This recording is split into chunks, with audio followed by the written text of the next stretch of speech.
que vendrá. De pie cansar, el pueblo va a triunfar. Será mejor la vida que vendrá a conquistar nuestra felicidad. Y en un clamor, mil voces de combate se alzarán. Dirán, canción de libertad, con decisión la patria vencerá. Y ahora el pueblo que se alza en la lucha con voz de gigante, gritando adelante.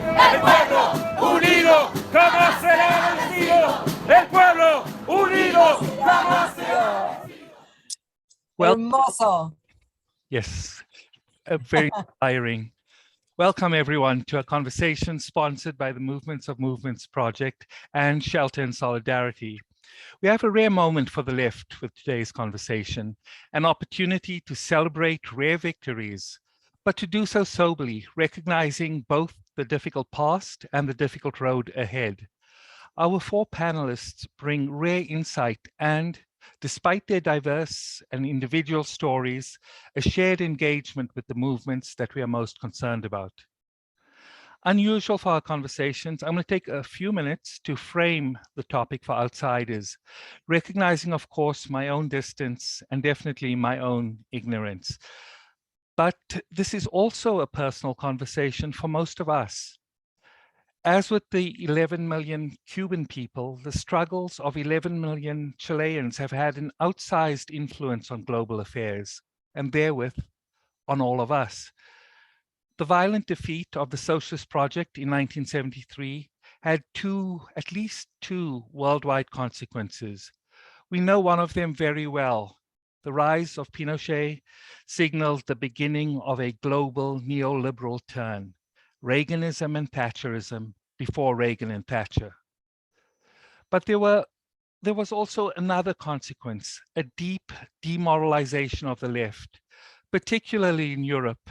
Ironically, at the very moment American imperialism was suffering its greatest defeat in Vietnam. To give one national example, and it's a personal one, or personal one indirectly, my wife was then a preteen in Italy, and she recalls watching the assault on the presidential palace. She watched it on TV. And everyone around her was crying. And this was a not very political Italian family.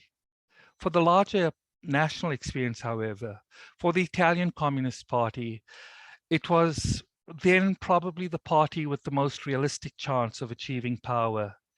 It added, the coup in Chile added weight to those who would argue for a historical compromise, leading eventually to the present moment, a country without a workers' party. Today, the tide may be turning in Chile. And to understand how this moment has come to be, we are asking our guests to look at the complicated relationships between movements and also between movements and parties. How do these movements emerge, sustain themselves, engage with political parties, and imagine the future? In the run-up to the show, in the few minutes while we all got together, Sergio was joking and saying, yep, really simple questions, easy to answer. So nonetheless, we are going to be ambitious and ask these questions. These are central questions to ask as we confront catastrophic climate change. We are no longer content, I think, collectively, to celebrate moments and movements in and of themselves. We must also ask what they mean for setting forth new social relationships, the relationships we need. In a simple phrase, a feminized eco-socialism. With this, I'd like to turn to Gina Vargas, Pablo Navarrete, Romina Green Rioja, and Sergio Reyes. I'll start with Gina. Gina, why don't you tell us where you're joining us from and where you were on March 11? Oh, well, I am in Peru now. I'm arriving from Santiago de Chile. I was there for 3 weeks. I went for the election first in October, and then I came again for the transmission. How do you say? Transition. For the transmission. Maybe I have to tell you that I have a very strong link with Chile. I was living there 7 years during the period of Frei Pinochet, Allende, obviously, that's why so strongly, and Pinochet threw me with my daughter that was born there and my husband that was Chilean. And I have been coming and going till I could go again, because during many, many years I couldn't go again to Chile. And for me, it's really absolutely emotional thing, especially in comparison of what's happening with my country. But that's another issue. An issue we'll get to explore in a future conversation. I know. I'd like to turn now to Pablo. Pablo, you're joining us from Sheffield? Yes, I am. Sheffield, a city in the middle of England. I've recently moved here from London, where I was born. My parents are both Chilean, who both they were left in after the coup. They were both young medical students of the MIR party, the independent left. So they were both spent time in the concentration camps of Pinochet and had a very tough time, but managed to get to exile to the UK, where I was born, and I'm a journalist and a documentary filmmaker focusing on Latin America, primarily in English. I met Surin. I don't think I've seen you nearly since then, 2010, when I came to Boston to show my first documentary, which was on Venezuela, on the Bolivarian process, because I've been living in Venezuela. But anyway, I've been to Chile. I was in Chile actually until last Friday for 2 weeks. I was also in Chile for the inauguration outside La Moneda Palace, watching Boric's speech, filming a new documentary for an independent media outlet, and filming my own documentary about my parents' experience in Chile. So that's a bit about me. Thank you, Pablo. Another person with a Boston connection is Romina Green Rioja, who's joining us from Los Angeles. Romina? Yes, hi. I was in Boston for during my master's work, and was politically active during Occupy Wall Street. I'm Chilean American. My mother is from Chile. My dad is of Italian descent. Political families from both sides, and my Chilean family was in the Communist Party. And I grew up in Los Angeles around the exile community of not just Chileans, but Argentinians, Nicaraguans, El Salvadorians, and such. And my mom is also a protest singer. And my area of academic work is also related to Chile, where I can live my dream of always returning there and hopefully one day moving back. And my primary research is on the Mapuche in southern Chile and the Mapuche struggle. Thanks, Romina. Turning to another Boston connection, Sergio Reyes, you're joining us from? I am joining you from where the world actually begins to end in the south, Punta Arenas, pretty close to the Antarctic continent. And on March 11th, I was here after returning to what was my country of birth in 2017. And after spending most of my life in the empire, in the United States, in the Boston area also. So I've had the privilege of actually witnessing 2 elections when I came in 2017, where Sebastián Piñera was elected from the right wing, and now this 2021 with the election of Mr. Gabriel Boric. So I think that this is going to be an interesting conversation. It will be, Sergio. And I'm going to start with you then with a quick question. And at any time, please don't wait for me. If you're one of our panelists, please feel free to jump in with questions too.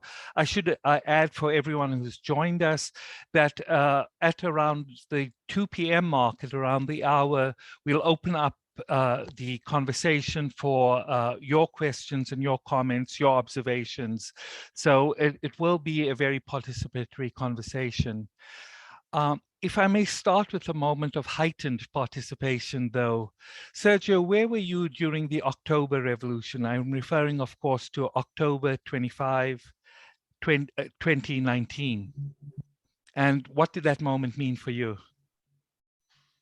Well, I was here, of course, in my small town, and Yes. And people were out on the streets, even here in our small town. Mm. What did it mean for me? Actually, it was a surprise.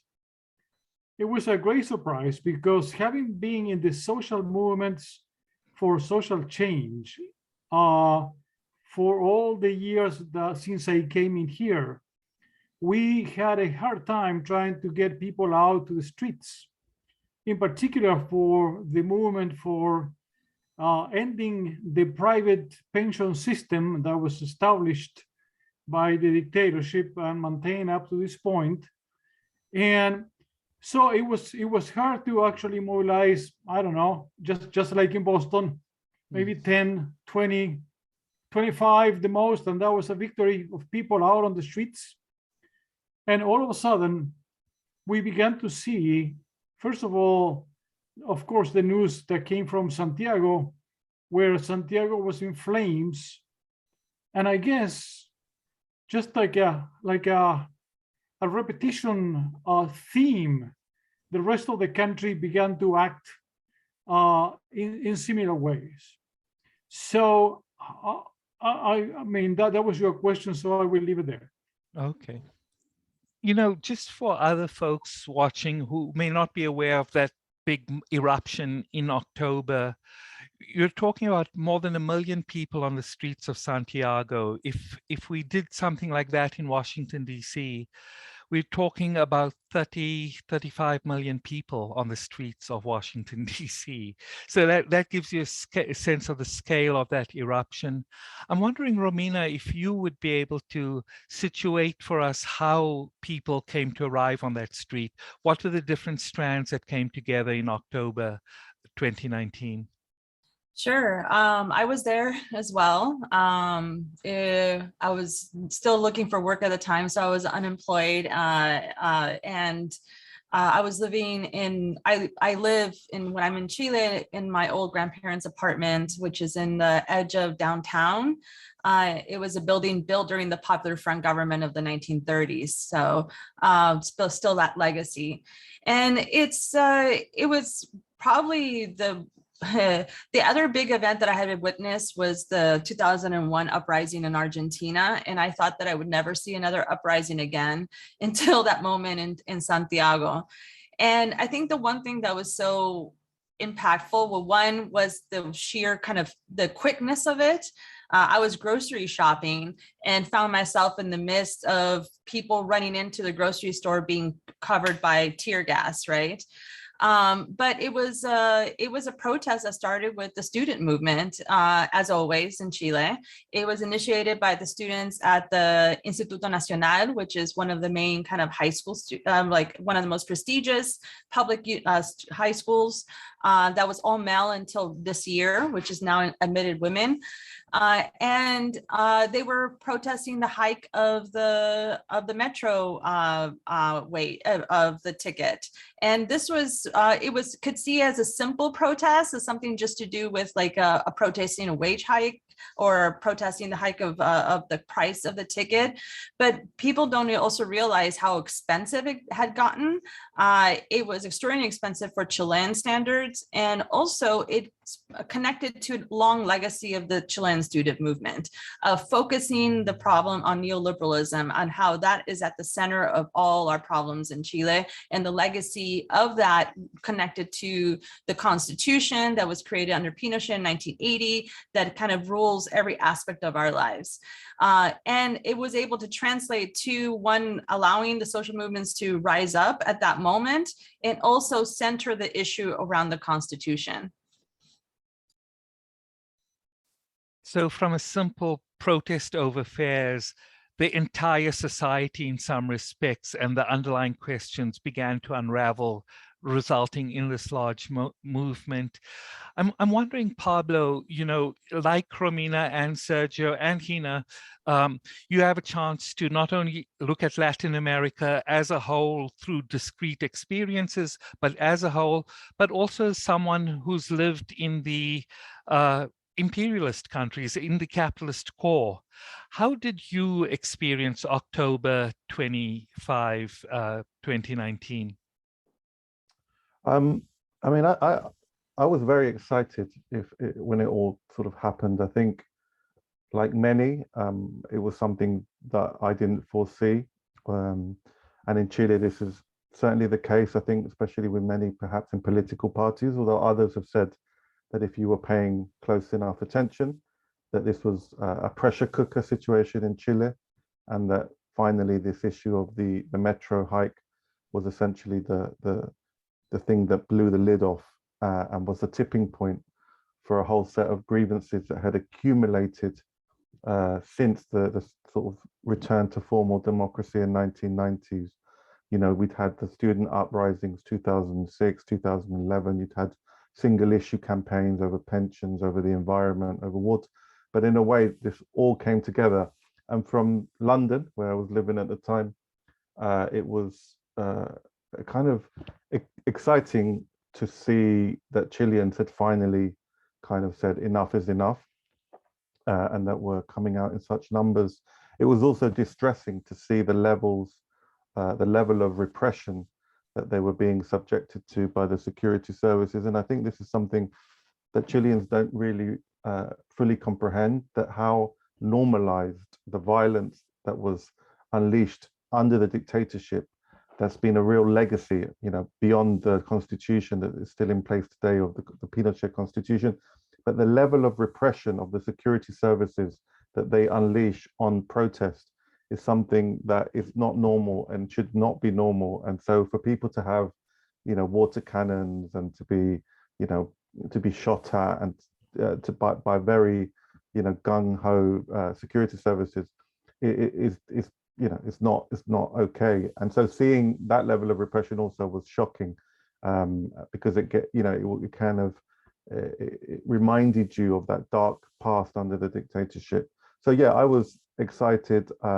It actually made me want to go to Chile, which I did in February 2020, to make a short film, and also to make my own film about my own parents. So it kind of reinvigorated a desire for me to sort of engage with Chile, because the truth is that whilst I cover Latin America, bizarrely, and my parents are Chile, bizarrely, Chile has not been a country really a focus. I've concentrated like more on Venezuela, Colombia. I've lived in Venezuela. I've been to Colombia multiple times. So it kind of gave me a reason to want to learn more about the country of my parents. Before going to Gina, in fact, the video we rolled at the beginning of the show, which came from alborada.net, recalls that moment in 2019 when the global Chilean diasporas seemed to mobilize in solidarity with their communities.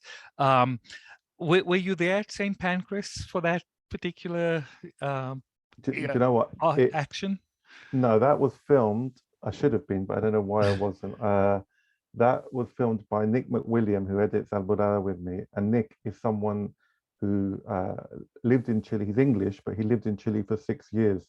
So arguably he's more Chilean than me in many ways. And he has made an excellent film called Santiago Rising, which I'm going to plug, and hopefully we can find a way to share it with your audience, about the uprising. It's his first documentary.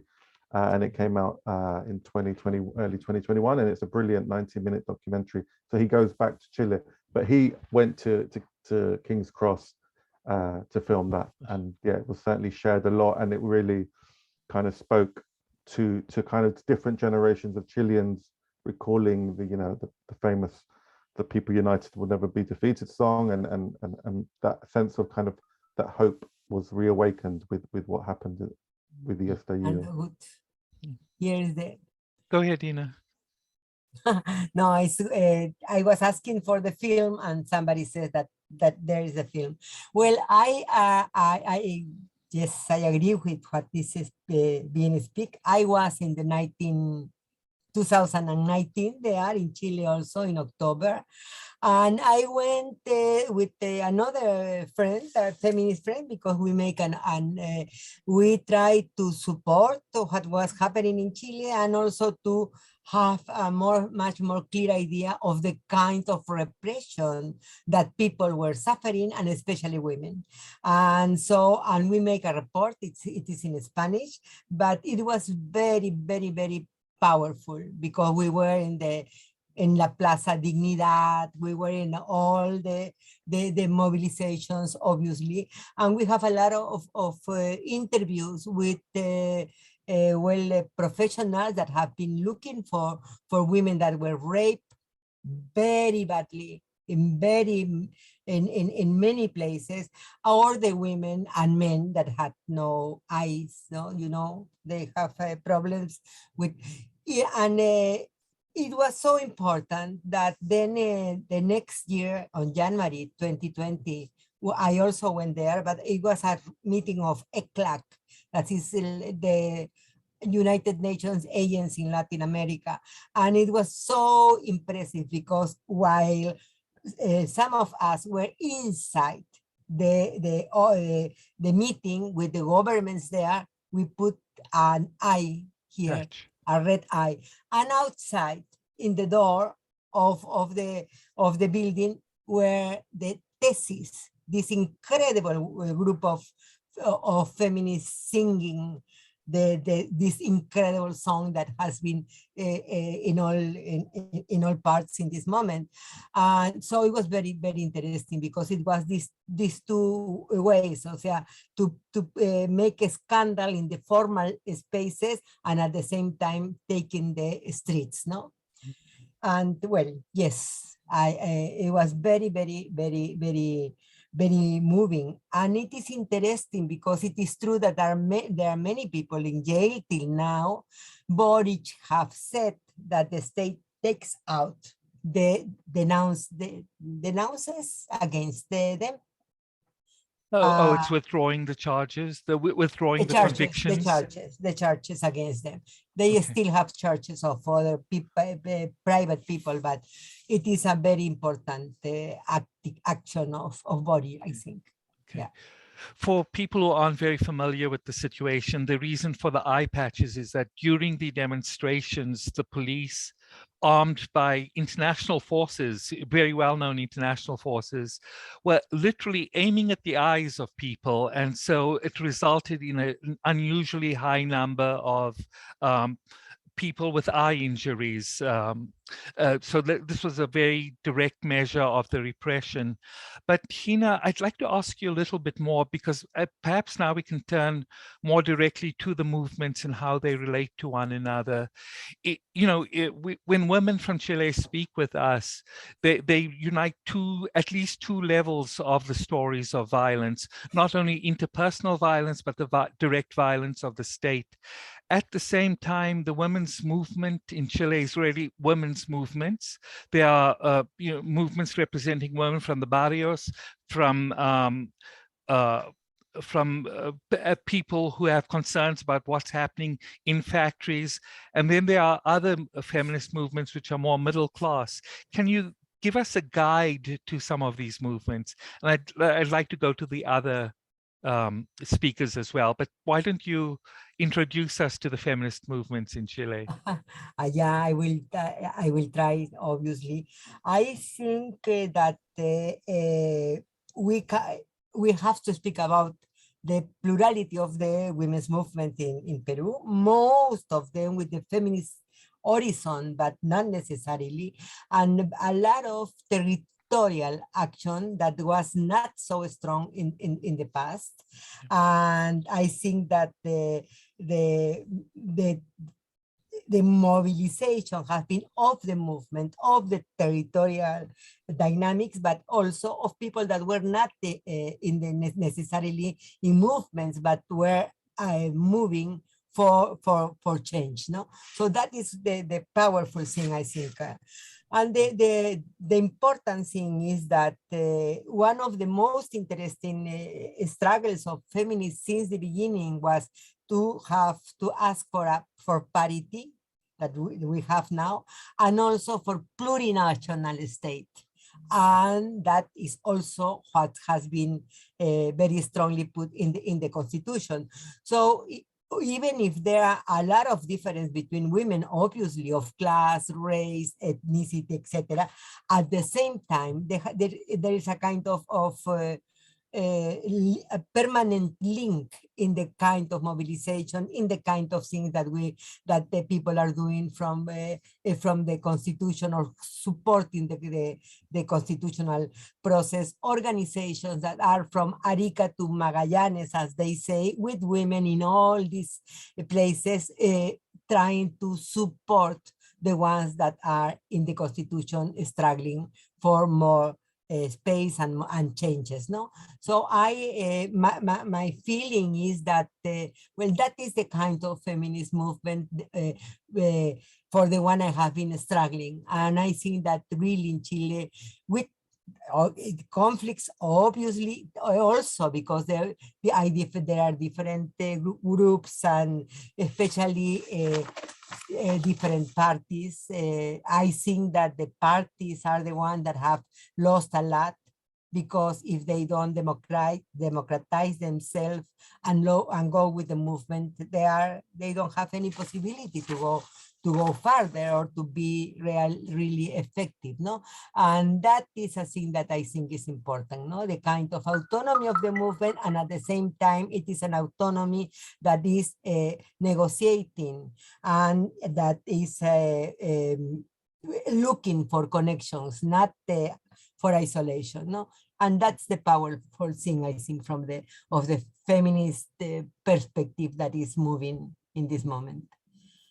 No, I heard three things louder than others. One was the idea of a permanent link across the diversity of the movements. I think elsewhere you've referred to it as a strategic essentialism. Another piece is the relative autonomy from the political parties, and so I want to explore that later, but like to bring in others. And the third piece is the idea of constitutional reform, and in particular the idea of a plurinational state. I wonder, Romina, if you could fill out those concepts if you think they're important. Yeah, can I also add something about like the history of the feminist movement? Because Please. I think in terms of the Latin American context, I think that one, there is a long legacy of both feminists and women who describe themselves as feminists, even though that was not always accepted by their political parties, that was much more class-based than the United States. A book that I recommend that recently came out that captures this moment, especially the 1920s and 30s, is by Catherine Marino, called Feminism for the Americas. And it really captures this moment of like anti-imperialist and, you know, anti-fascist feminism of the 1930s. And then you have the legacy of the dictatorships, in which feminists also took a very center stage in Chile, and they use the term feminist, which is really interesting because not all Latin America, like I said, was embracing of that term. They fought for democracy in the home and democracy in the streets, you know, so it was sort of that kind of politics. And this new wave of feminism in Chile, it really kind of emerged from this like large wave, really emerged from the student movement, but it also emerged because of the impact of the beginning of the Green Wave in Argentina that came out of following the 2001 economic crisis, in which was much more class-based, working class, and very much has molded the politics of the movement. And I think one, feminist also gave another wave, another breath of like of push following the October 2019 uprising, in which it started to go through a lull, and with the Las Desis intervention in November, it added a whole new kind of breath of fresh air in bringing the movement to new light. But you wanted to ask a question about plurinationalism? right? So plurinationalism is such a fantastic and interesting concept because it actually emerged originally from Ecuador, from the indigenous movements, and then it was taken up in Bolivia and expanded during the time of Evo Morales, in which they also passed a plurinational constitution.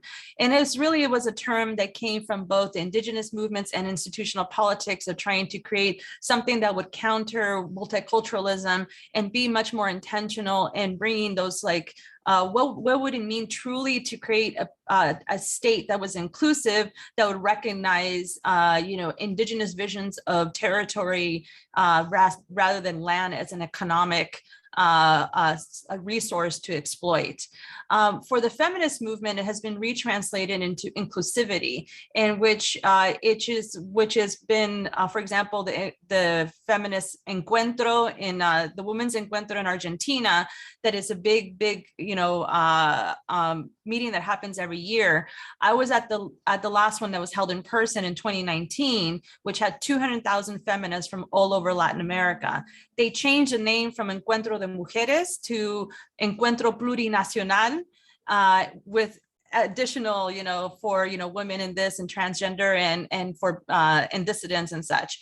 But the plurinational was already a signal in saying to everyone, we're going to be much more inclusive. We're going to talk about race. We're going to include, this is not a space for just like white feminists of Argentina. It's going to include Bolivians and migrants. It's going to include transgender. It's going to include all these things. And so there's what I call plurinationalism for the social movements and plurinational, the institutional plurinationalism for the state, which I think are slightly two different things, and they sort of like feed off of each other. And I think that's sort of happening right now in Chile, is that it's being reanalyzed, is like, if Chile is going to have a plurinational constitution, but what does it mean institutionally, and how do the social movements define it? Thanks, Romina. I would like to just point, I think I agree totally what Romina has said. Still, I want to make much more emphasis in the importance of this process of the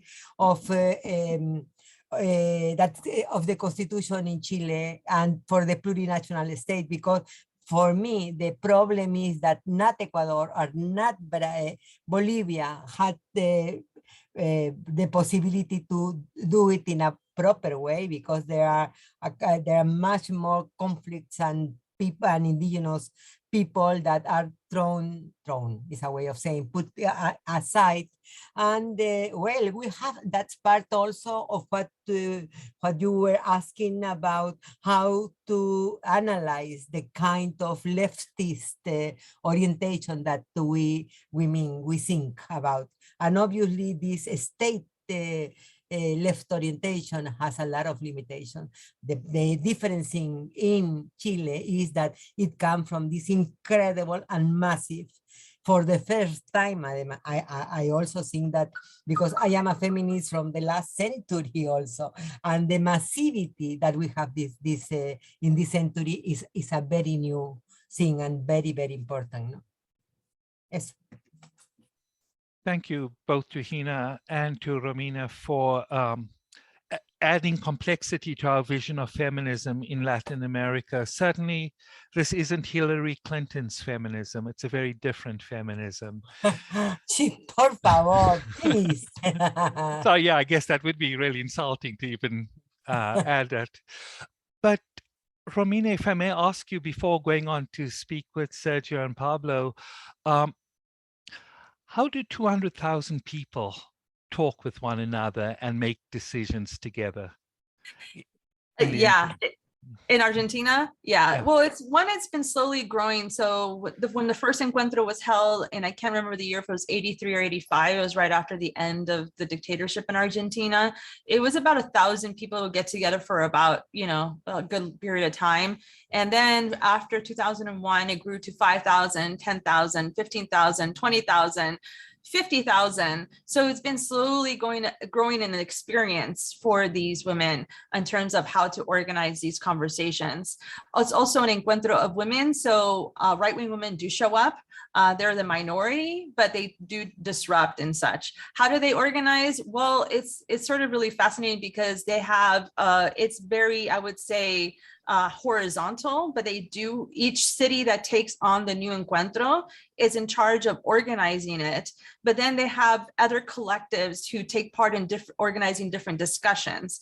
But from those discussions, one thing I found out actually from being there versus being a faraway observer, when you decide to participate in a series of like, I ended up going to 2 different like working groups. One was about specifically about international feminism, because I was like, well, I'm not from Argentina, so this is a good space for me.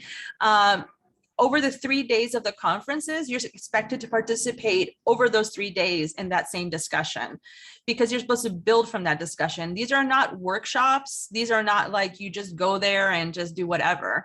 You go there, you debate, you discuss, and you build over those 3 days points that you want to propose and put forward that would go for the national kind of like projects of the next year.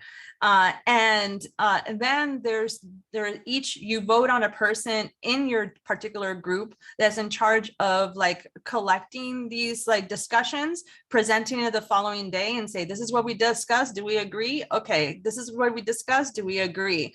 You sent it in and they have to summarize it. And I think Latin Americans are really good at the art of summary. Like we're really good at like, we have meetings and we summarize our main content, we agree on it, and then we move forward. We might be 2 hours late, but we're good at doing that part.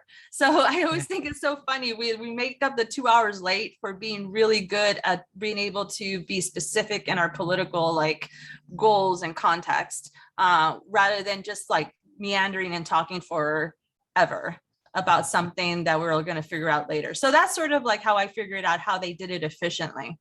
Okay.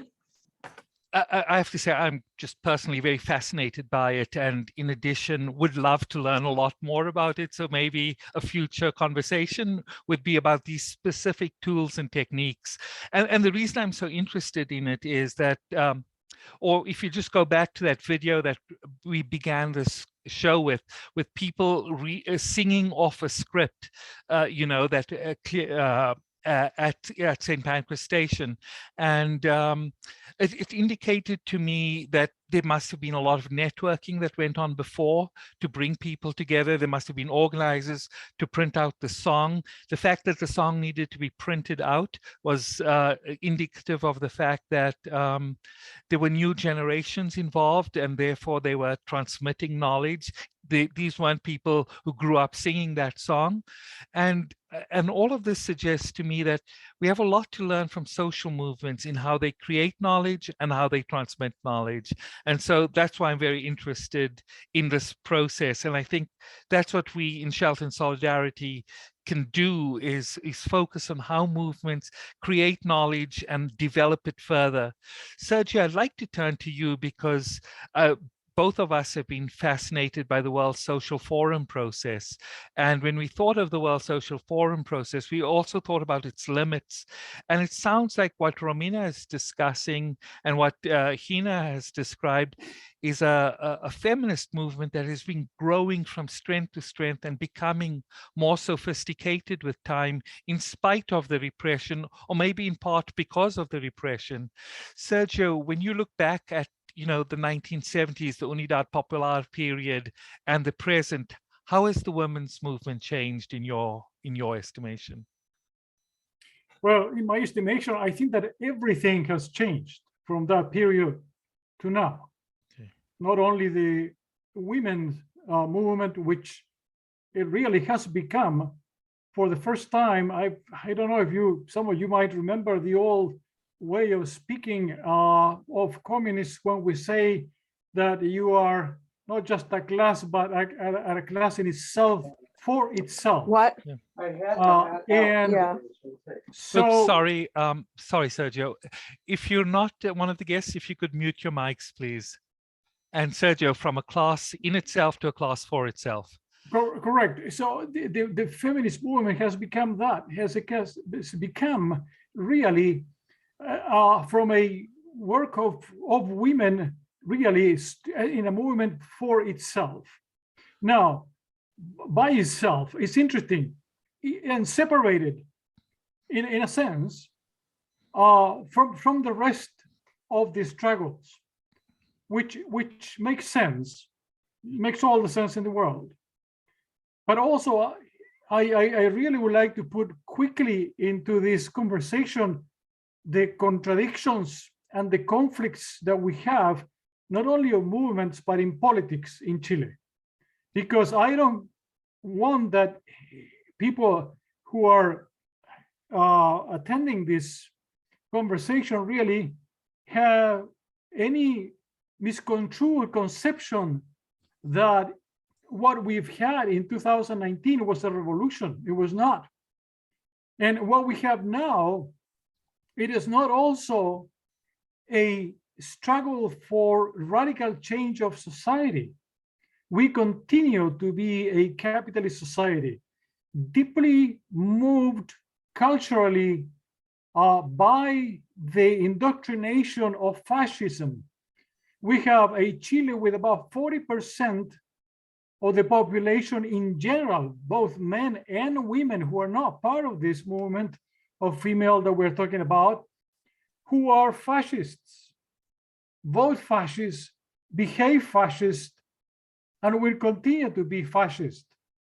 So what we have here also, we have a group of socialist politicians who are not socialists, who don't want socialism, who are very good allies of capitalist politicians everywhere. And we have people like our new president, who is also not a socialist, who's trying to appease and to actually befriend the wealthy in Chile. These are the contradictions that we face now. And we also have another thing, which is a class, a working class, that is not a class in itself, for itself at all, which has been absolutely co-opted by neoliberalism, and that really is not really pretending to have a revolution for itself to change things in the way that we hoped to change in the 1970s. It has absolutely nothing to do. Boris has lately tried to kind of assimilate, make himself appear like Allende. He is by no means at all close in character, in politics, in any way close to what Salvador Allende was proposing. And we as youth, because at the time I was 19-year-old, we're proposing then in a change for our society. Thanks, Sergio, for returning us to the gulf between our dreams and what has actually transpired.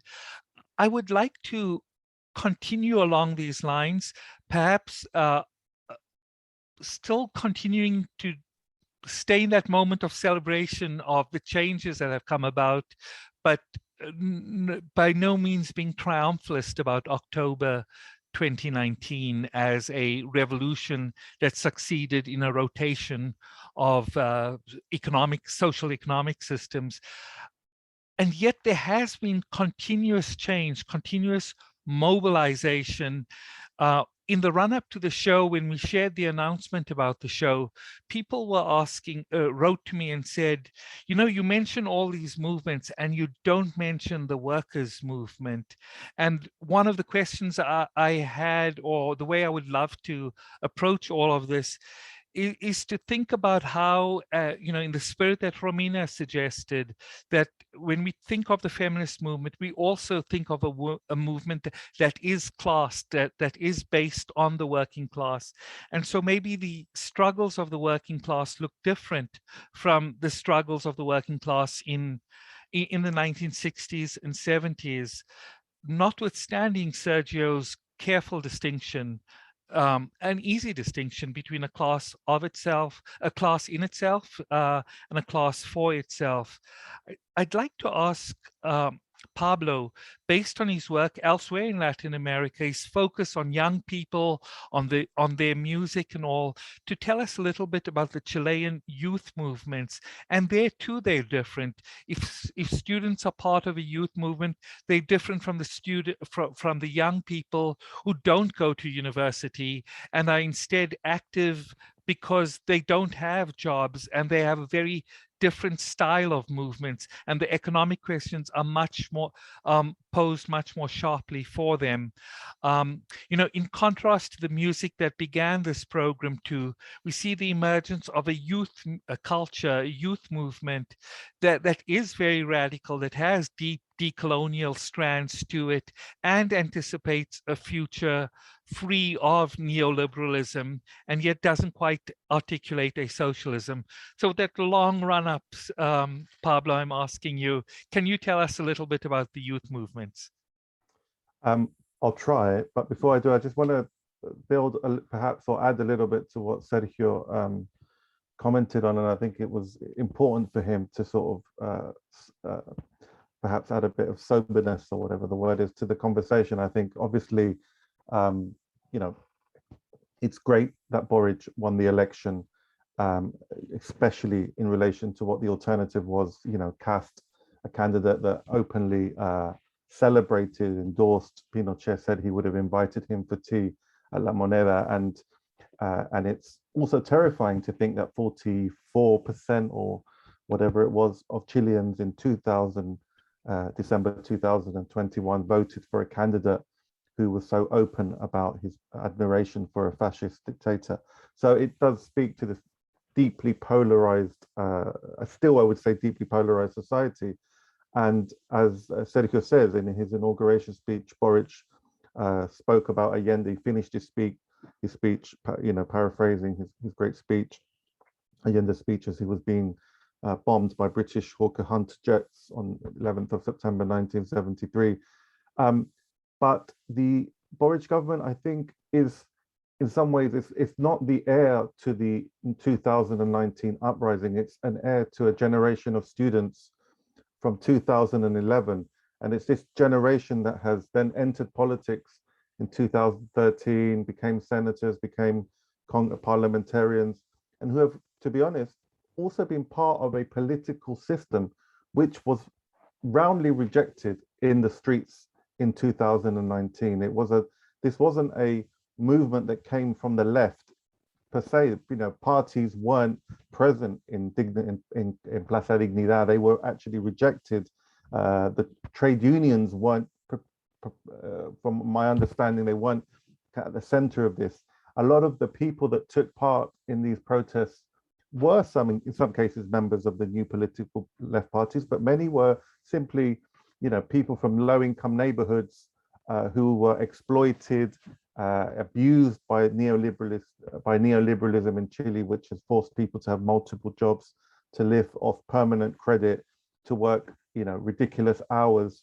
And in the same way that the repression by the security service has been normalized, the abuse of neoliberalism to the day-to-day lives of Chileans has become normalized in a way that Chileans are not really aware of until they kind of start comparing themselves to other countries.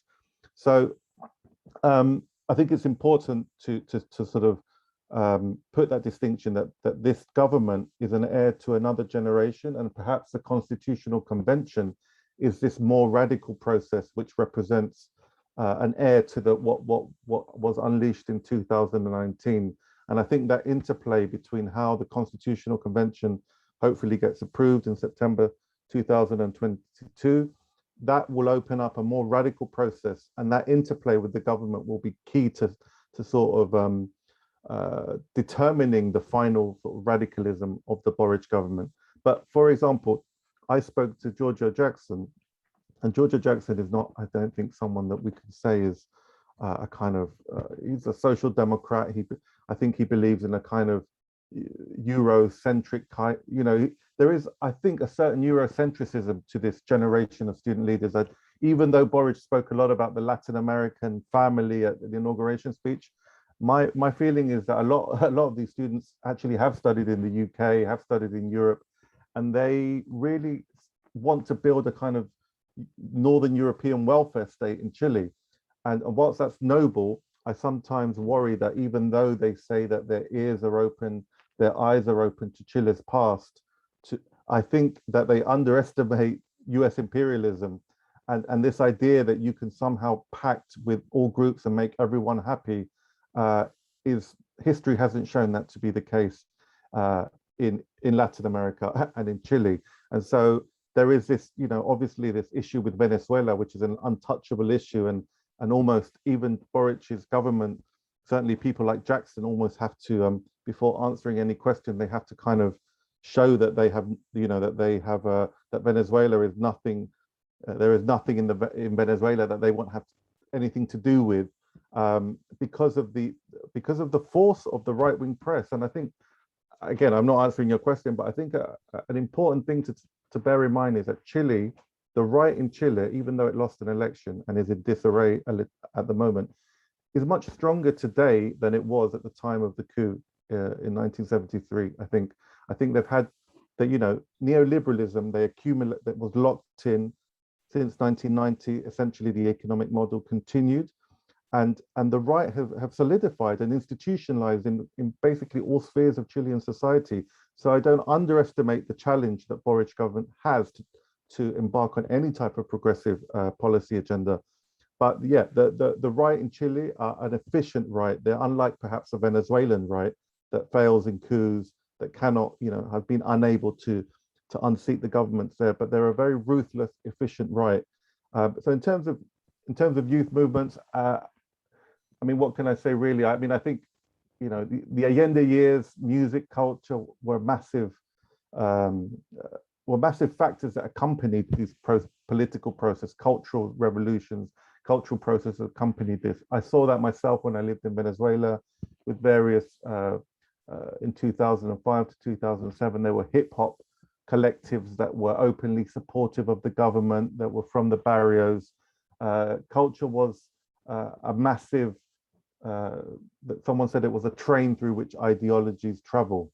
And I think, across Latin America, young people through hip hop, through other forms of protest music, do feel that they can identify with political movements much easier. I think there is this kind of, this way that cultural actors accompany political movements much easier than what we say in the UK, where it's very rare to see a musician or an artist come out in favor of a politician, because it's kind of like, it's almost like dirty to associate yourself. So I don't think I would probably be an expert on this issue. I kind of wanted to build a little bit on what Sergio was saying. Thank you, Pablo. I think you and Sergio have in some ways reset the conversation, made us much more sober. I'd like to turn to Gina for a response. I noticed your hand's up, Gina. You're muted too. You're gonna have to unmute yourself. Yeah, I think that the situation in 1972, 73 was absolutely different of the one that is here. But I could not hear too much to Pablo because he speaks much more quickly than me.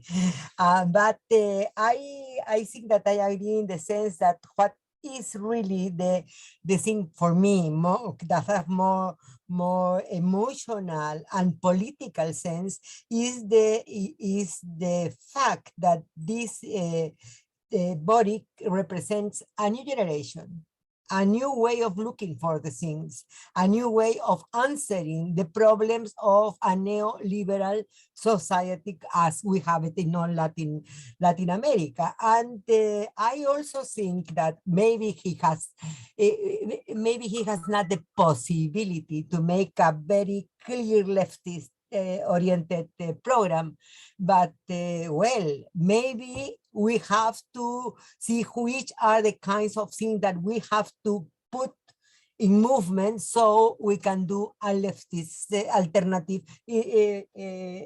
afterwards. Otherwise, we are asking really a process that will have a lot of problems. I think also that the right wing lost and they want to come together again. I also think that the left, the right wing in Chile, it's not the only one, it's a fascist one. It is absolutely true, but there's another one that is in the mix of central right or something like that.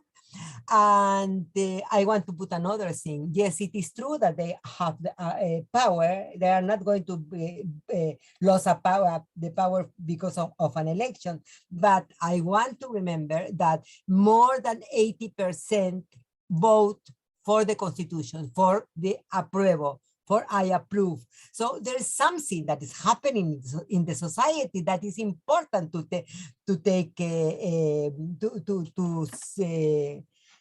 think about. I always said, and in relation to feminists, I also want to say something, in the sense that it is true that in the past we were not feminists. I was there also. We were not feminists, but very quickly when came the coup of Pinochet, well, women has gone, as Romina said, putting the private in the political center with this kind of thing, democracy in the country and in the house. So that has been all the time the way of trying to articulate with the movement. No?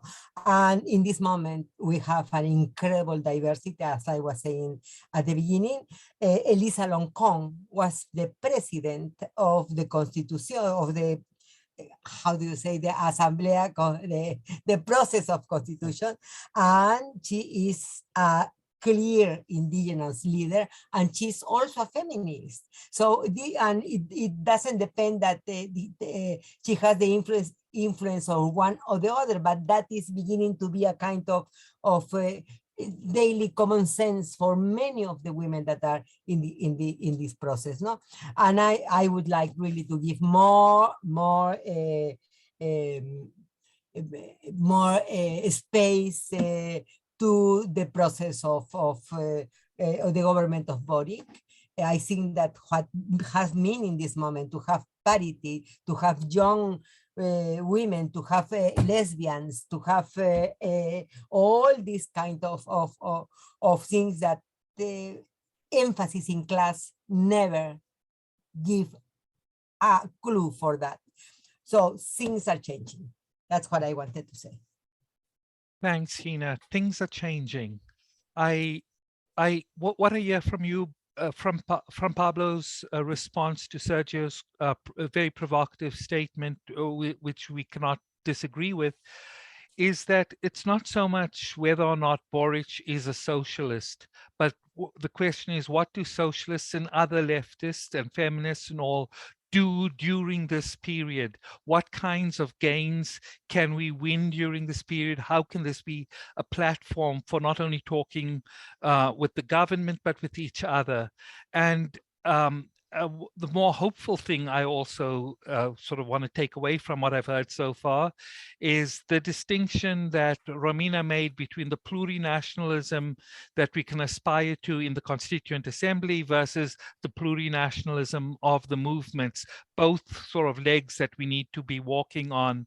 But I'd like to turn to Romina to sort of address the points that Sergio, well, all three, Sergio, Pablo, and Gina have raised regarding movements, and possibly use it as an opportunity to tell us more about the possibilities for the Constituent Assembly, for the rewriting of the Constitution. Romina?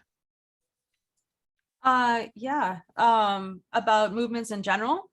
And well, I mean, I think I agree with what everyone was saying in terms of the Constituent Assembly really represents more of the process that emerged from 2019. And I luckily in my neighborhood was, this is a kind of working class neighborhood. Those who know is Franklin, you know, right near San Miguel. So it's like the area where people go shopping, like it's like the working class mall area. That we had assemblies in our neighborhood right after. It started like 3 days after the uprising. Immediately after, we met banging our pots and pans in the corner. And so we were part of that full process of like neighborhood assemblies that formed. And then we would have cabildos that were like specific meetings that we urged all the neighbors to come out, and we had political discussions.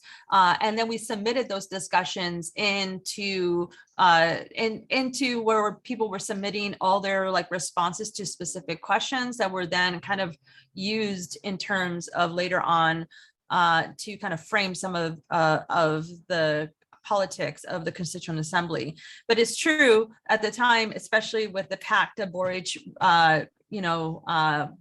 made, that led to the process, but the pact itself that was made in November was viewed as much as a betrayal, because it was meant to kind of squash the kind of really the popular discussions that were happening from below, and who knows how much we would have achieved if we were allowed to actually go through that ourselves. But I think the movements are present. What's so amazing is that the people who were voted into the Constituent Assembly, they do represent many of the movements. I wouldn't say every movement is represented, but a lot of them are. Some of my friends in the feminist movement are there, my personal friends, which is like sort of hard to believe. Also Pikachu, Tia Pikachu is there, the woman who was dressed up as Pikachu at the protest, like she's there. Like these are really interesting conversations that are happening in that. But at the same time, there's a lot of other problems like that are not sometimes being addressed with, specifically is the migration and the refugee crisis in Chile, which is not really being dealt with. And also even with Elisa Loncón president, there's a lot of like movement and a lot of recognition of indigenous rights. There's still a lot of conflict in indigenous territories, because a lot of those things are still, people don't really believe that they're really going to be fully dealt with. So they're like, we're not giving up our struggle, we're going to continue. While I think some other spaces, people are like, oh, let the process happen. And other spaces are just like, no, we don't believe it until we see it, and I think that sort of represents like I think there's a certain kind of, I think it's really, it shows the Chileans are building from our experiences of knowing that we could be betrayed at any moment, and that we can't let, like I think people in the United States put their banners down when there's a Democrat in office, and they raise them back up when there's a Republican in office, which is entirely the wrong kind of lessons, right? And I think but it's how it's going to be mediated with the new government, because one thing is the Constitution, the other thing is how a Constitution is interpreted. So it could be really radical, but if it's interpreted in a much more kind of conservative way, then how much, or will it be implemented? That's another thing, because how many laws are there out there that are more radical in character but would have never been implemented? Yes. Thank you, Romina.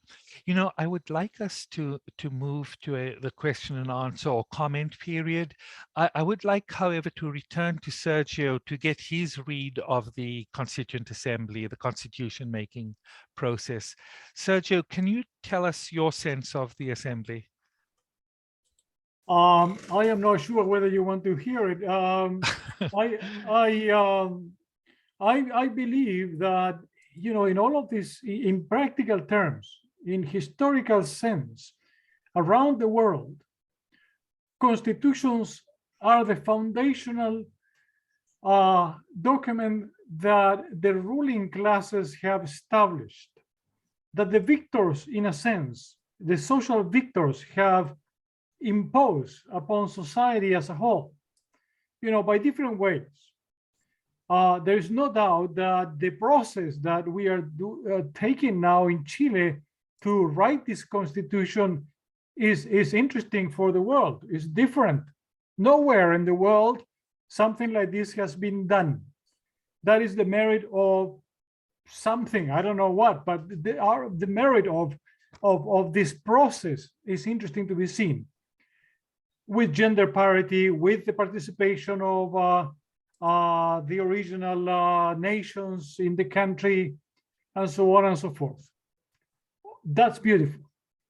Now, it's also fact that, as Romina was saying, that this is the result of a social pact, of an agreement to stop the revolt.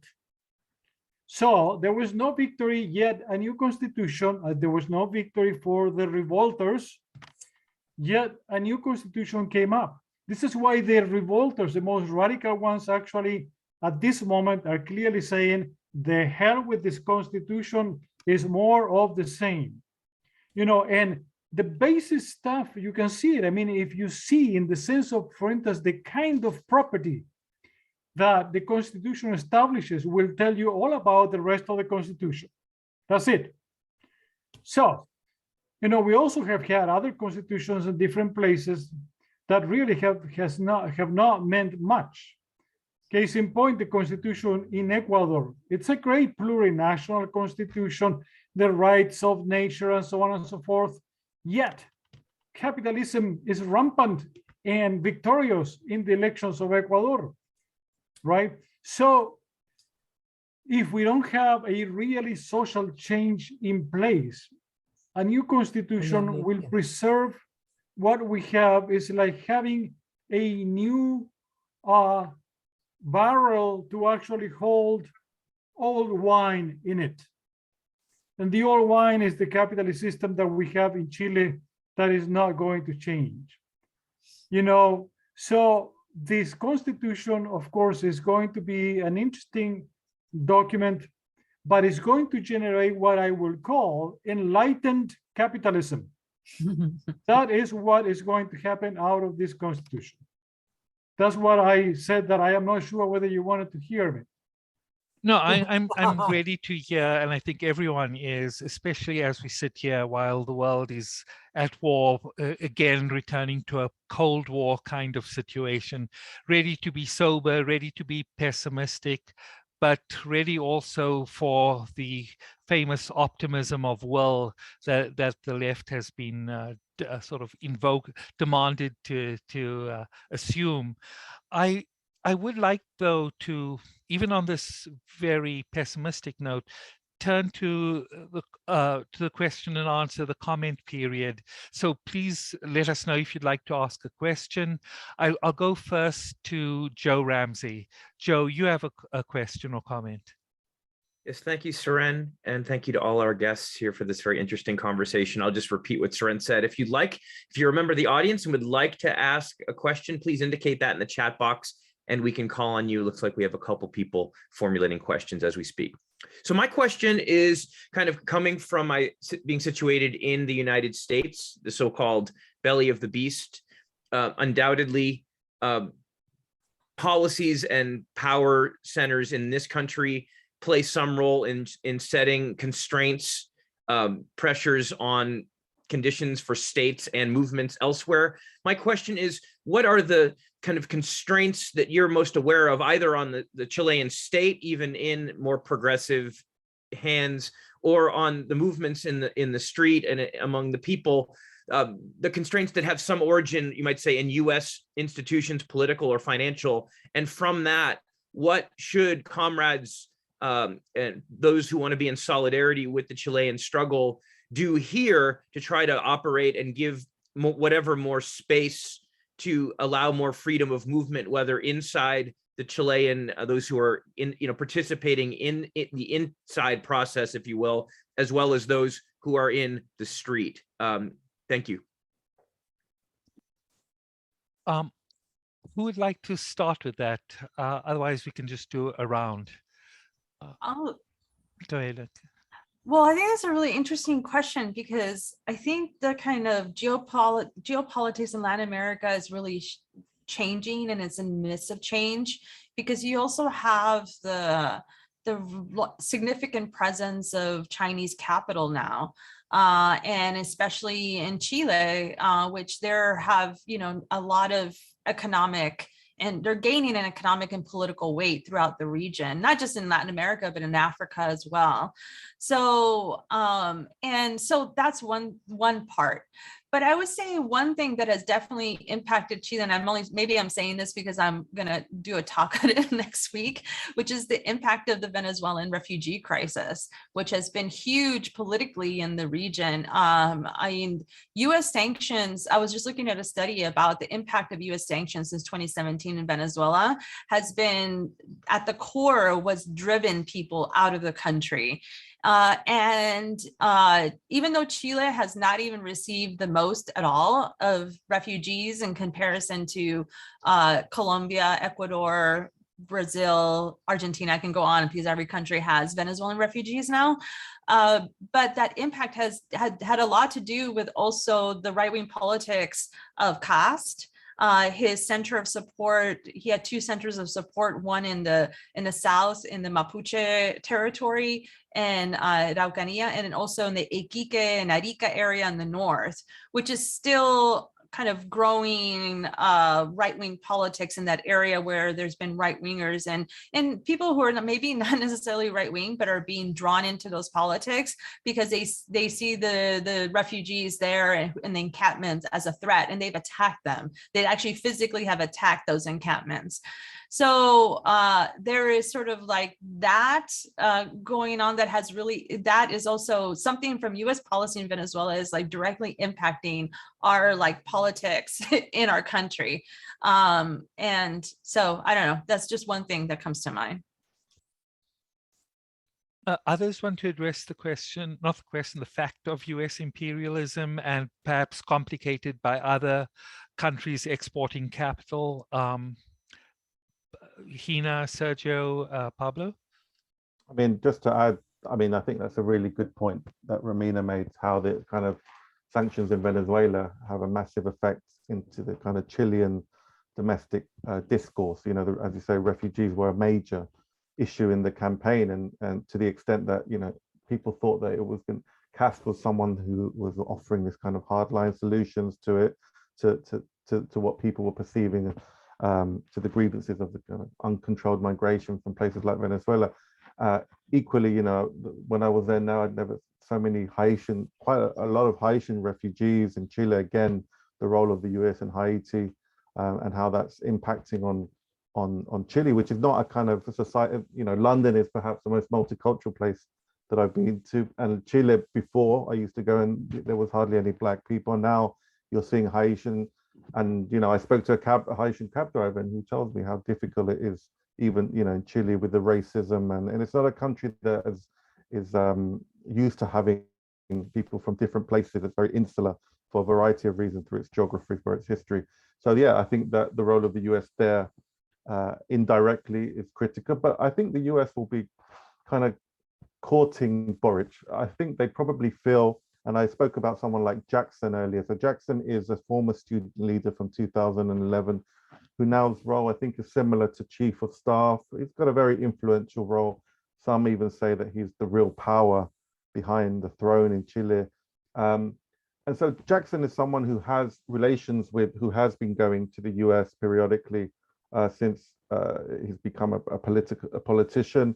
And I think that the US certainly will try and use through think tanks, through a range of, you know, ways, try and influence this government and have Chile be part of a kind of good left. Remember, in the first wave of the pink wave in 2005, 2007, we had these kind of two lefts, the good left and the bad left. The good left was Lula, Bachelet, you know, Uruguay. The bad left was, you know, Cuba, Chavez, and Nicaragua.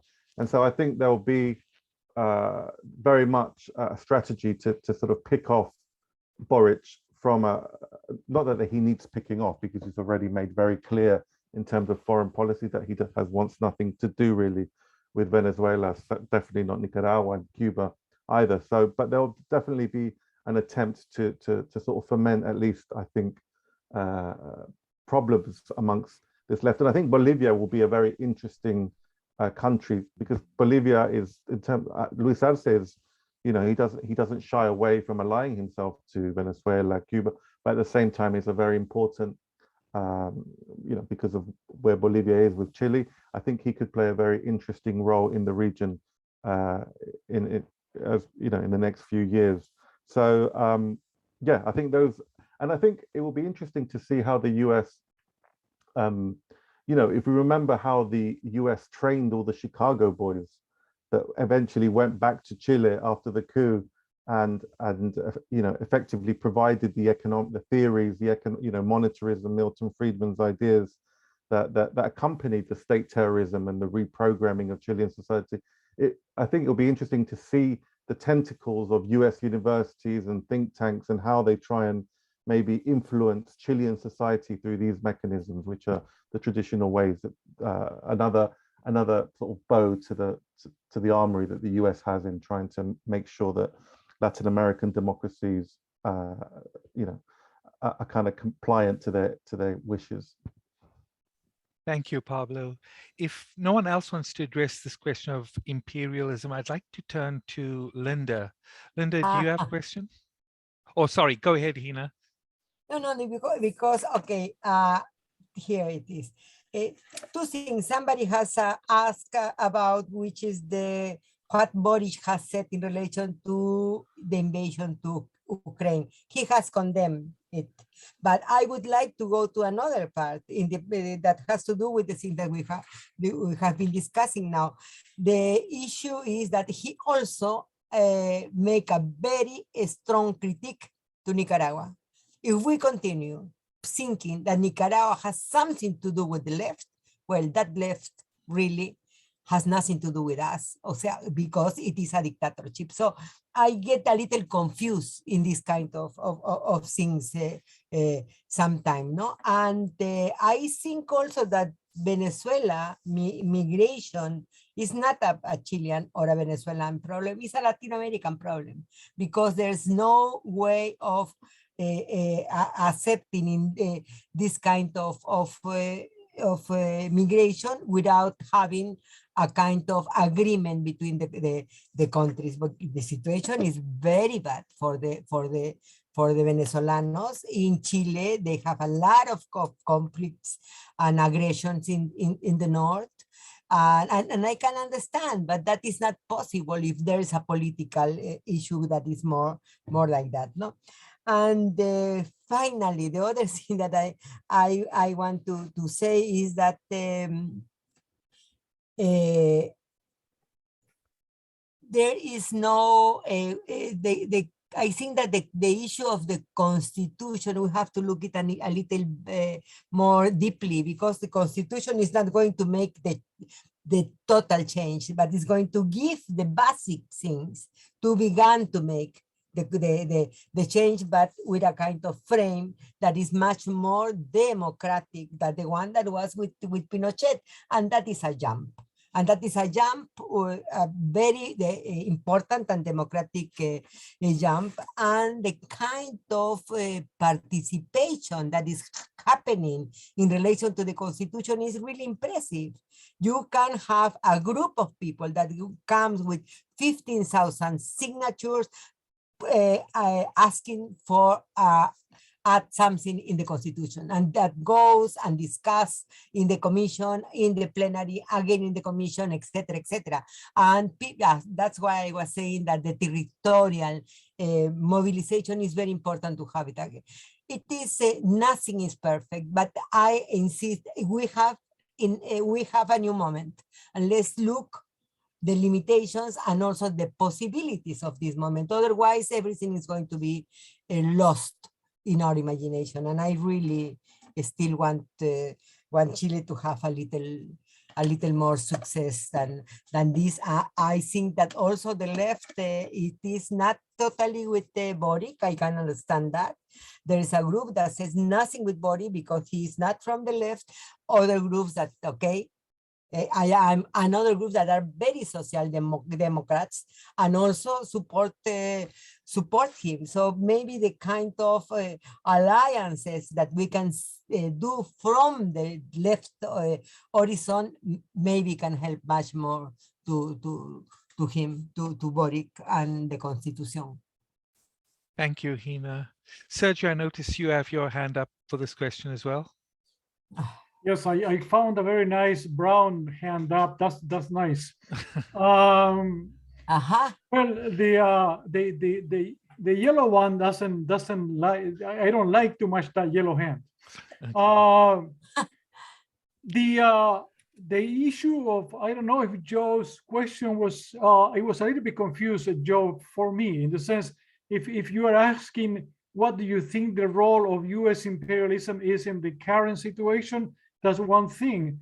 But I also kind of saw a hint there of asking, what can the US movement do to support the process of change in Chile? I don't know which one of the two is, what was the question?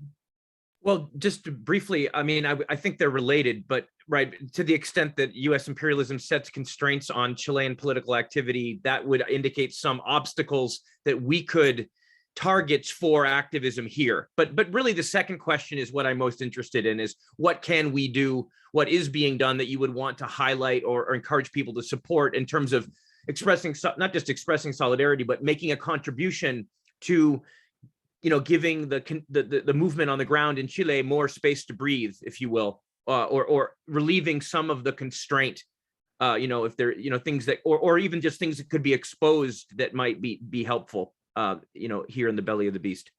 Well, interesting also, taking what Romina said about Chinese capital being growingly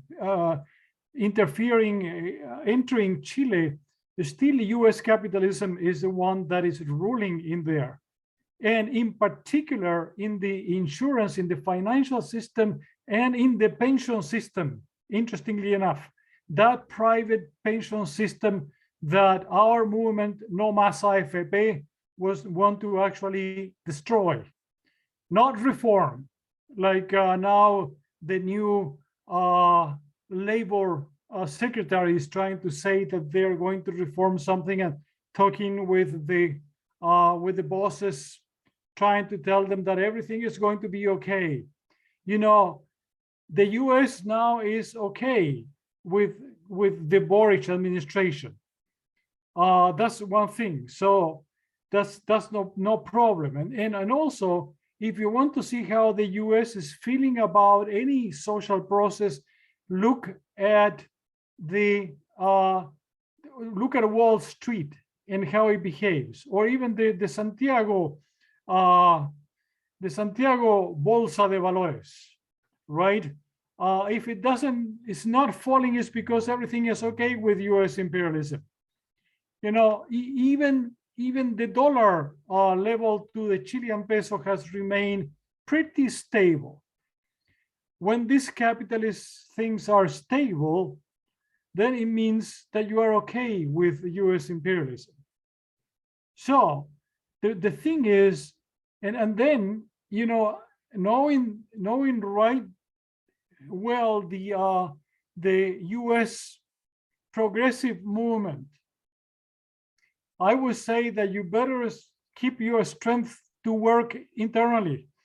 I mean, you guys have a mess at this moment in your hands. And maybe even the progressive movement in Chile will say, how can we support the United States? Because really, what you have now with this new democratic administration is a kind of a worse mess than what we had with the Republican administration, or even the Mr. Trump. You know, this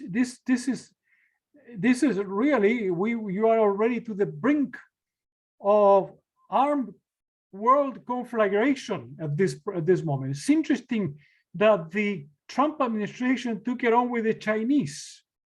It took on head-on a war, an economic war, and now this guy is taking it head-on, not with the Chinese, but with Russia.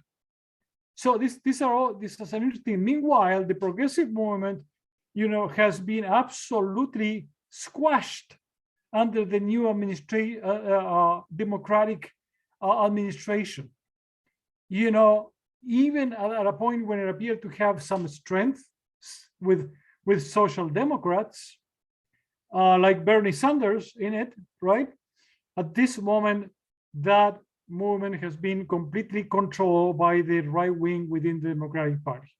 So that's where we are, and maybe that would be my answer to your question, John.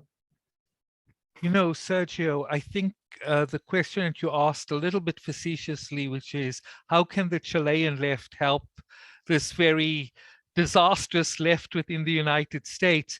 That was the very purpose of this program, right? We were hoping to learn from the movements in Chile, how it is that they work together to bring about certain changes, not the kinds of changes that are final and definitive. And in fact, if we were ever hoping for a single turning of the clock moment where we go from a capitalist government to a socialist government, I fear that moment will never arrive unless we can conceive of, conceptualize a transition. And the politics of that transition, I think, are in some respects being played out in Chile, even though it's nowhere near as far as it needs to be. And I think it is further along than we've gotten here in the United States. So that's why we wanted to ask this question. The control over pensions is a really interesting question, right? Ever since Chile, after Pinochet, privatized its pensions, right? The West, capitalist forces in the United States have been looking at privatizing Social Security along the same lines as in Chile, right? And the same is true elsewhere in the world, control over pensions. So us learning from your battles to recover this, even the phony compromises that are being proposed, we can learn from your critique of those compromises to the extent that the movement against private pensions links up with other movements, and you can tell us about how they link up with those other movements. That would be incredible. And so that's what we hope with these kinds of conversations. I'd also like to point your attention to the fact that the conversations about imperialism, and especially this really radically dangerous moment that you've returned us to, Sergio, the possibility of nuclear annihilation that Biden has driven us to in response to an equally madman kind of invasion of a neighboring country. That kind of question, I think, is a big one. We've asked it on socialism, on shelter and solidarity. In fact, last week on Sunday, we had this conversation, and we plan to revisit it just as we plan to revisit the conversation about Chilean social movements. I'd like to turn to to Linda, who had a question as well. Linda? Hi, yes, thank you, Suran. I just saw that Pablo's hand was up, so I'm just wondering if he wanted to respond to the previous question. Just very quickly to say that I think a task for all progressive leftists, whatever you want to call yourself, is the issue of kind of media reform and democratizing media and building a new media in whatever country we are. I think building a new media that challenges the lies and the smears and the warmongering of mainstream media, be it in Chile, in the US, in the UK, is a kind of internationalist response that can help everyone. I was in Chile and I went to a station that I know called Canal de la Victoria in a low-income neighborhood in Santiago, where this founder, inspirational guy known as Pablo, had recently died of cancer, and I encountered this station 2 years ago, and built completely by volunteers with very little funding. They were rooted in the community, and they were showing political content to, I think, over 150,000 people in Santiago. And I think these are the kind of grassroots initiatives that we should be supporting. I would even, if we can, we should be connecting to a kind of a global independent media collective that can kind of share experiences, help each other, because I think that's the kind of communication that's going to be needed at that level. And I think that progressive projects haven't really thought about this issue with the seriousness that it deserves. I'm thinking even of the Corbyn movement here. I would say had severe failings in terms of how it communicated it, what it thought, what it did. And I think in the US, perhaps I don't know if there are similar problems, but I think any project that wants to challenge the sort of status quo, the ruling class, has to confront the power of the media in some way. And I'm not pretending that it's an easy task.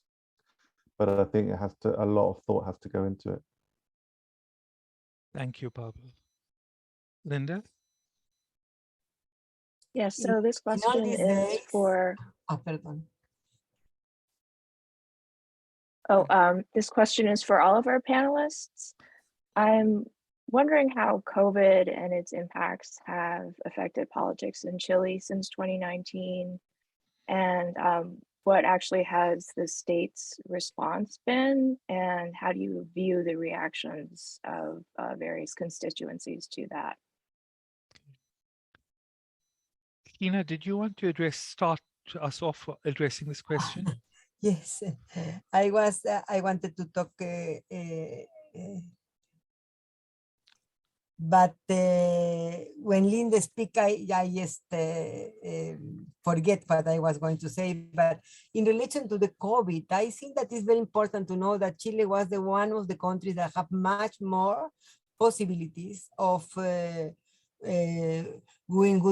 doing good application of the vaccines, and they have in this moment, many of them have 4 vaccines, and they still are looking, taking care, etc. But I think that and that was not in the body government, but in the government of this right wing guy that was Piñera. But well, Piñera is a special thing in that sense, because this is an important thing that he has done. Also, he has done another kinds of opening things in relation to rights of people, diversity, sexual and reproductive rights, etc. No, things that are in this moment also beginning to be very important in the constitution, no? And well, it was a very important thing that I want to say, and I don't remember. If I remember, I put my hand. Thanks. Does anyone else want to talk about the impact of COVID on Chilean politics? Romina, Sergio, Pablo?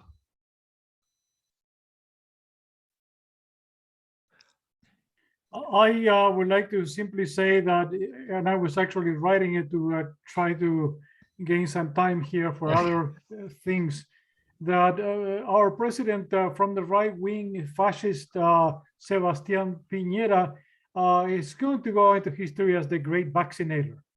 And it is interesting, they did a good job at that. Actually, a combination of business dealings there, you know, remember the word dealings, good deal that Mr. Trump used to use all the time? Well, that's what happened here with the Chinese to begin with.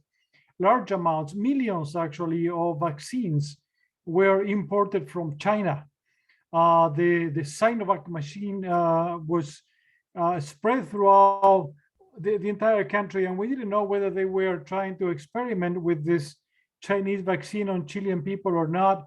But, you know, we all went to the vaccination process as sheep. So, you know, moved by the fear of this darn virus, which still remains mysterious. And if it remains mysterious, we have to continue studying what the hell it's all about and where it came from, and what is this stuff all about. You know, also we have to say that this virus actually, in a sense, you know, together with the social pact that Boric signed, actually stopped the Chilean revolt on the streets. It's interesting to point that just as a historical fact. That's all I wanted to say. Yeah, you know, that was my sense too from afar, that that COVID came at precisely the moment where the revolt in the streets seemed to be gathering steam and opening up the possibilities for even larger changes. Instead, it gets transmuted into this constituent assembly. But as Sergio pointed out, there are forces outside the assembly as well that are pressuring it. I noticed from the chat that Romina pointed out that she's actually done a full presentation on COVID in Latin America, and we'll Perfect. share it from our website with her permission when we share the final video for this. Let's see, I learned from the other producers that indeed Michael Yui has a question. Michael, did you want to ask your question? You can unmute yourself. Oh, sure.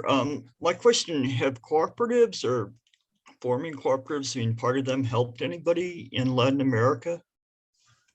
Okay. So the solidarity economy, I'm wondering, Romina, Sergio, do you have insights into it? Well, I mean, in terms of cooperatives, I mean, from personally, I know there was one sizable one near my neighborhood in San Miguel. Actually, my family is from San Miguel, which is the bigger neighborhood next to where I live now. And during the beginning of our assemblies, it was discussed doing that as well for our neighborhood to a certain extent to help alleviate some, you know, just like buying some things in bulk to help people, like in terms of economically. But I don't, at least through the circles that I ran through and the conversations and the bigger assemblies I was part of, I never saw it as like a major thing. I mean, what the people focus on was the bigger social reforms, not just how we're going to do that in our neighborhoods, but how we're going to make society, how we're going to transform these things to be social rights versus like things that you have to purchase or you know, negotiate. I just want to ask very quickly that the issue of cooperatives has a lot to do with solidarity. And actually, that concept has been brainwashed out of the brains of Chileans in general. So the concept of cooperative, which in some time it was strong, basically has been destroyed from the imagination of the Chilean people. Now what rules, it's, you know, the competition concept. In fact, one of the great elements that they're using now to stop the No More AFP movement is to actually say that solidarity, that concept of solidarity, is actually going to expropriate all of your funds as if they have not already expropriated it to invest. But anyway, so that's what's going on here. I want to say something about that. Look, I agree that solidarity can be clearly used for many things that are not so interesting. But what happened during the pandemic, during the COVID, in different spaces and barrios and networks, it's really impressive in relation to the solidarity and in all the things about common food, for example, that is very near the traditional role of women, but at the same time is politicizing the traditional role of women because they come together, they make their voice here, and they struggle for the recognition of their power to do so. So I think that in general, I think that the solidarity in this moment, in this process in Chile, has been very, very, very, very, very interesting, very important. So maybe it's another kind of view, but I have seen how in these big mobilizations, persons that were not having a good moment, they were absolutely taken and look after and etc. I remember that, for example, we went in a micro, in a bus, and far from the Plaza Dignidad, and a very young women came with us because, well, we were a little more older than her, and she just bring us still the center of the place that we wanted to move. And that is really happened in many ways, but especially in daily life, in the kind of solutions for daily life. So also solidarity can be really a thing that we have to recover for the new moments that are coming or that have come. So against the brutality of neoliberalism imposed not only through military rule, but the formation of the market, we do see incipient solidarity. We see it in moments on the street, but also in the fundamental reproduction when we look at the households and how the cooperation happens between them. And yet we're still faced with the challenge that Sergio points out, the fact of how do we elevate that solidarity to a political level that it becomes a new operating logic, a new system. And we're very far from that too. So there are signs of hope, but also the great struggles remain. Yeah. We have time for 2 more questions. I asked our guests to join us for 90 minutes. We're now at 102 minutes. And so I'd like to go on a little longer. Gina just touched down in Lima about 2 hours before the show. So it is a great exercise of solidarity for her to be sharing her insights. But I'd like to go then quickly to the 2 folks who have questions. We'll ask them to ask both of their questions and then go back to the panel for a kind of closing comment. So I'd like to turn to Juliana and to Richard. Juliana, do you want to unmute yourself and ask your question or make your comment? Yes, well, it follows very much on what you just said, and maybe it has to do with looking at the knowledge, the creating and transmitting of knowledge that was referred to earlier, kind of in the base among all of the ferment, the cultural and political ferment of both the different kinds, but which happened both during the lead up and what made the revolt or revolution or whatever we call it, the uprising of 2019, but also the changed situation during COVID when this mutuality, the horizontal support, I mean, you see that here as well in many places, but certainly in Chile, but how these things, what is being done to kind of work with these elements towards making kind of getting more towards a class for itself from these kind of incipient elements. What is happening to do that, and how do you see the balance of power if shifting, if that is happening? Richard? The last time I was in Chile was so long ago, I think it was 2004 or something like that. And I believe Bachelet was in power, I think. And I think it was a year or 2 years after the privatization of the ports under Dutch, I think it was, companies, and the privatization of water. And the price of water had doubled or tripled or something, and everybody was just terribly upset about it. I was wondering what has happened to the privatization of water and the ports ever since then, and whatever the status is now, what would the orientation of the new leader be to deal with those issues?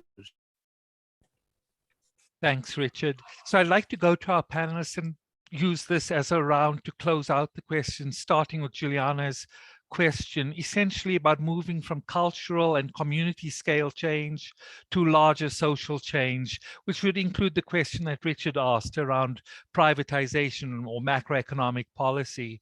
So who would like, well, Pablo, you haven't had a chance to speak in a while. Would you like to start us off with our closing comments?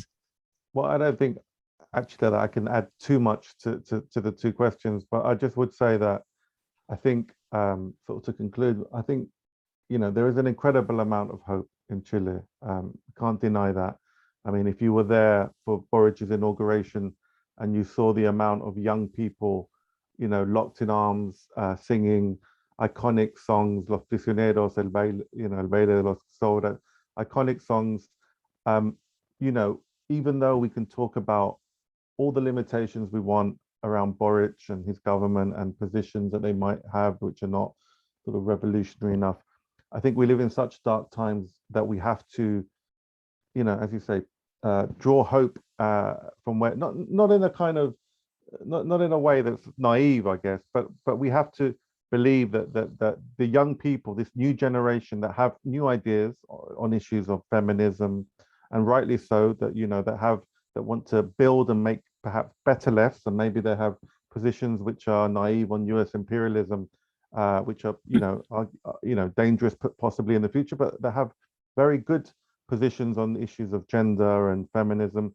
And I think the hope that there is in Chile is very real, and it's inspiring. And I think I was thinking of this young spokesperson for the sixth form students, ACES, who was I interviewed, and they had taken over the Institute for Human Rights.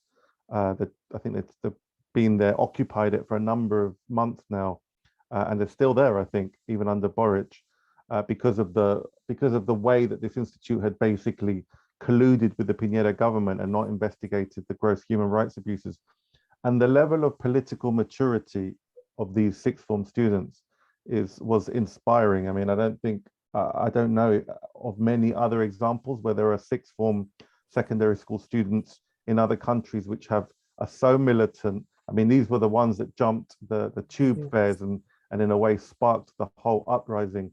But the level of political maturity was inspiring. And I think, and the way they spoke about supporting the government, but being, completely not afraid to carry on with their demands. And they were prepared to give the government a chance, but they weren't in any way going to be co-opted.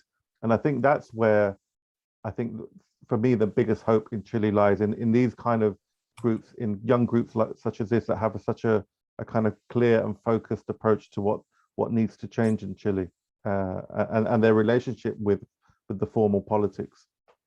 So I haven't answered the questions, but I just thought I would like to say something just in relation to that, because I think it's very, very interesting what Pablo is saying. I think that in this moment, the social organizations or the territorial organizations have a lot of demands, and at the same time, they are looking for those demands that are began to be common. Water is one of them, obviously, water that is privatized, but also what has to do with ecological issues or territorial movements, and trying to what they said, to have a dignified Chile with equal opportunities, and plurinationality, interculturality, etc., etc. I think that I like very much this slogan that was created during the mobilization in the 19, and that is still very strong. It's we are struggling. We are not just supporting anybody as because of goodwill, but we are struggling till the moment that dignity becomes an issue for everybody, something like that. So yeah, I have confidence, and I think that would be important for us to see what these new generations can bring together to have a much more human society. It's not easy. We are not going to make the revolution, I think, from night to today. I use also this idea of Antonio Gramsci of the interregno. Is a moment where the capitalists cities cannot go further, but has all the power to go. And at the same time, there are so many new experiences, new ways, new horizons of change, but that cannot totally be clear or expressed, that are in a process of building. So that is the moment. And then I really want to have my heart in this space that is trying to change the situation. Slowly, maybe, I don't know, but we are going to do it, I hope. Thank you, Gina. Sergio, would you like to address Juliana and Richard's question while responding to, I guess, the moment we're in, closing out our conversation and perhaps utilizing the idea that Gina introduced, the interregnum, in which things are especially contradictory. Sergio? Well, to say to Charlie that privatized water and ports are alive and well in private hands, and that the change actually is coming. There will be reforms. I mean, the water issue is being addressed with particular attention in the new constitution, so that it become a human right instead of a commodity. Sure. And that is more of a hope than what this government could actually do. The concept of transferring local solidarity to national and international solidarity is a much more complicated thing. But also, like Gina and Romina and Pablo, hope is the last thing that one should actually give up. It's an old saying here in Chile: la esperanza es lo último que se pierde. And so, yes, I am also remain hopeful. The paradigms are changing. And, you know, as my friend and brother Eduardo, who is present here from Chile, was saying his comment about the issue of socialism, and because we come a long way with Eduardo on this issue, that is almost impossible because of the experiences around the world. Yes, I agree in some way. However, what we have to look for is a new form of collective society built on solidarity for everybody, social transformation. But let me tell you that is going to be a hard thing to actually accomplish in this Chile that has actually been educated in neoliberalism. And this youth that are fighting now for change also are not proposing a new paradigm, really, besides, in a sense, burning everything, and then we don't know, we'll replace it with something. We're not sure. So the struggle continues here, and in particular, my friends, should continue there in the United States, which is really the source of many evils around the world. Thank you, Sergio. I'd like to turn to Romina to sort of close us out. Romina? Yeah, well, I do agree with what everyone was saying in terms of the great hope that maybe some people think is less great than others, but I mean, having been there in 2019 and experienced everything, I think one of the things that I still remember is that feeling when everything stopped, and where everything, like, I couldn't even believe the way that when everything stopped, and it allowed us, what I felt, to look at each other, and it allowed us to sit with people who lived next to you, but you never had the time because you had to run to work and get on the metro and do things, right? You just couldn't do it. And that moment that we went through collectively in Chile of like going through that and having political discussions. And the friends that we made, like I met, you know, like now, like long lasting friends, because I felt that what we went through in those few weeks, from police repression, from everything else, grew us together stronger. And because we went through such a major event together. I would say the other thing that I have been really kind of impacted, and something that I have followed for now a long time, has been the women's movement and the feminist movement in Latin America and in Argentina and in Chile, and that has spread throughout the region. And it's true that I think that right now we don't have an articulation of a new paradigm to replace capitalism, besides in a sense of anti-capitalism. That is not we don't have something specific to replace it with. And at the same time, I don't know if we're ready right now to do it, because even so, one thing I've been thinking about in the Chilean context, and also a little of my frustrations with my comrades and friends in Chile, that sometimes we look at things too just internally within Chile.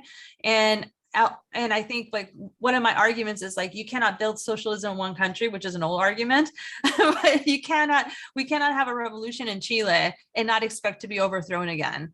Like, we have to think differently now, and we do have to think regionally. And I don't think we're having those discussions enough. And I think we have to start doing that, because if we're going to talk about what would mean to overthrow capitalism in Chile, would mean to have a much bigger story, because or else we might find ourselves repeating again, going through something similar that we did through the military dictatorship, and we do not plan on revisiting that. So yeah, and I think when it comes to the US left, oh my God. That's a big topic. Yeah. Thank you, Romina. I don't want this show to end with an embarrassed collective smile across the faces of everyone sitting, as I and Romina are, in the United States. And I do, though, want to return our attention to that very intangible, imponderable quality that Pablo called our attention to: hope. Hope itself has been a word that has been appropriated by the ruling class, but also remains as something that we can assert again, and in the spirit of Sergio, recognize that hope is the last thing we can give up. And fortunately, having heard this conversation, there are real grounds for hope, even as we keep our eyes on the limits. So with that observation, I'd like to thank everyone, recognize that it's going to be a continuing conversation in the spirit that Romina closed out with, which was that the revolution cannot happen in one country. It has to be on a global scale if it is to be successful. And so we will be continuing our conversations in this vein. I'd like to thank our sponsors, Hardball Press, the Community Church of Boston, Encuentro Cinco, the journal Socialism and Democracy, and the Liberty Tree Foundation. Thank you, everyone.